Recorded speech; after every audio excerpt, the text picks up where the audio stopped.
Redação do Esporte, com André Rizek. Bom dia, o André Rizek ainda em férias e a participação do Álvaro Oliveira Filho. Bom dia, Álvaro. Tudo bem, Edson Mauro? Bom dia a você, bom dia aos ouvintes da Rádio Globo. Olha, Álvaro, vem decisão boa aí na Copinha, hein? A Copa São Paulo de Futebol Júnior.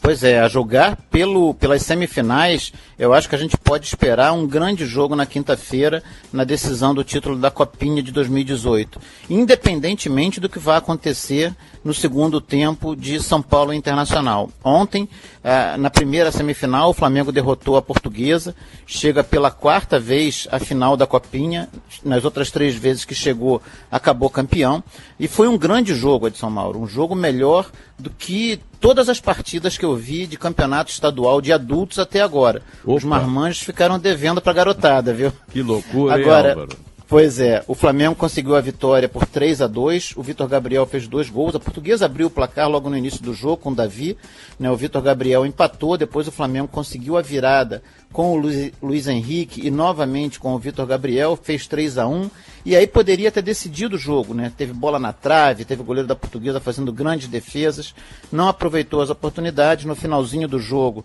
Pernambuco diminuiu para a Portuguesa, e aí nos minutos finais houve uma pressão ali do time paulista que não conseguiu buscar o gol de empate para levar a decisão para os pênaltis. Na segunda semifinal, Edson, a coisa foi um pouco mais tumultuada. O Internacional e São Paulo disputavam a vaga na decisão, o São Paulo saiu na frente com menos de 1 minuto de jogo, um gol marcado pelo Luan. Depois teve um pênalti ao seu favor, ainda no primeiro tempo, batido pelo Lisieiro, ele perdeu a cobrança, o Carlos Miguel do Internacional defendeu, e aí no intervalo do jogo já chovia uma barbaridade em Barueri. Quando os times voltaram para o segundo tempo, o gramado estava impraticável. Ainda assim, o árbitro do jogo, Thiago Luiz Scarascati, decidiu dar sequência ao jogo, e virou uma partida de polo aquático, porque a bola simplesmente não rolava. Ele marcou um pênalti inexistente a favor do Internacional, um pênalti em que o Luiz Felipe se atirou dentro da área, no meio de vários jogadores, de uma poça enorme de água. No momento da cobrança de pênalti, ainda chovia muito, tinha muitos trovões, muitos raios, a energia elétrica caiu no estádio, houve uma interrupção de uns 6, 7 minutos, ele voltou com o jogo, o Internacional cobrou o pênalti, empatou o jogo, mas logo depois, aos 17 minutos, Edson, um raio caiu muito próximo ao estádio, foi um estrondo muito grande, assustando a todos os jogadores, todo mundo que trabalhava na partida, né, um cinegrafista da TV Globo, ele chegou a levar um choque, né, e teve que jogar longe a câmera e o fone que ele estava segurando, e aí, por pressão dos jogadores, das comissões técnicas, o árbitro decidiu paralisar o jogo. Esses minutos finais, né, já foram jogados 17 minutos do segundo tempo, os minutos finais serão disputados hoje à tarde em Barueri, a partir das 3 da tarde. E aí a gente vai conhecer quem vai ser o adversário do Flamengo na decisão de quinta-feira, Edson. Pois é, e o Campeonato Paulista ontem teve o Santos engasgando em casa, hein, Álvaro?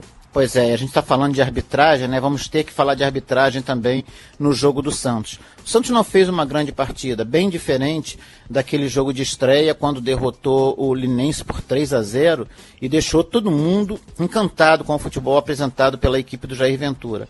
Ontem o time não mostrou a mesma eficiência, ainda assim foi muito prejudicado pela arbitragem do Salim Chaves. O Salim Chaves deixou de marcar um pênalti em cima do Copete quando o jogo estava 0-0.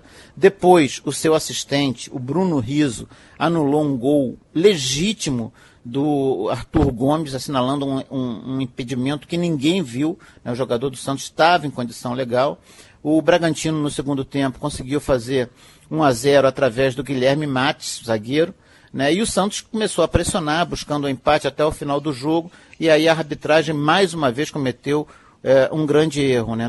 Já nos acréscimos, no último lance do jogo, o Vecchio entrou na área, se atirou diante da chegada do goleiro Alex Alves, do Bragantino, e o árbitro caiu na dele e marcou um pênalti que não existiu. Para sorte da arbitragem, o Rodrigão cobrou e o goleiro Alex Alves defendeu, né, corrigindo aí o que seria um erro grave da arbitragem, mais um, né, num jogo de muitos erros. O Santos tem mais motivos para reclamar do que para elogiar a arbitragem de ontem, Edson. E a arbitragem do Salim, não é, Álvaro? Arbitragem do Salim Chaves. Seu Salim não foi bem não, viu? É inevitável aquela piada. Cadê o Salim? Salim saiu, né? Pelo amor de Deus, é de mau gosto, é de mau gosto. Ô Álvaro, agora, finalmente o Vasco da Gama tem um novo presidente, Álvaro. Tem um novo presidente, Alexandre Campelo tomou posse ontem à noite, prometeu reforços, disse que já conversou com o técnico Zé Ricardo, já ouviu as pretensões da comissão técnica e que tem algumas negociações bem encaminhadas. Agora, o que deixou os jogadores mais satisfeitos, Edson, foi que ele disse que em uma semana vai colocar todos os salários em dia. Vamos aguardar até o dia 5 de fevereiro. Já estão tomando providências para que no dia 5 todos os salários sejam pagos e assim o Vasco possa começar 2018 já entrando novamente no rumo.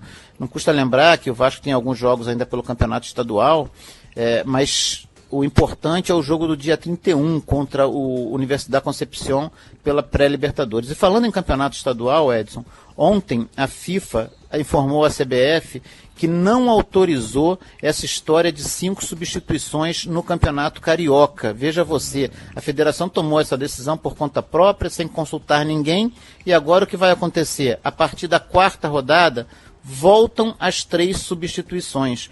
Ou seja, o Cariocão, que nunca foi exemplo de organização para nada, né, tem mais uma história triste aí para contar. Você sabe que até agora, Edson, em 12 jogos no Campeonato Carioca, só 20 mil torcedores estiveram no estádio. Isso é menos do que um jogo do Campeonato Paulista. O jogo entre Palmeiras e Santo André teve 31 mil torcedores assistindo. E nos 12 jogos do Campeonato Carioca, só 22 mil torcedores acompanhando. Campeonato Carioca já deu, né, Edson? Pelo amor de Deus, vai ter que ser reformulado. Não sei o que é que tem que acontecer, não é, Álvaro? Mas, olha, do jeito que tá, não pode ficar, hein? Exatamente. Bom, Edson, eu vou ficando por aqui. Amanhã eu volto para bater esse papo com você e com os ouvintes da Rádio Globo.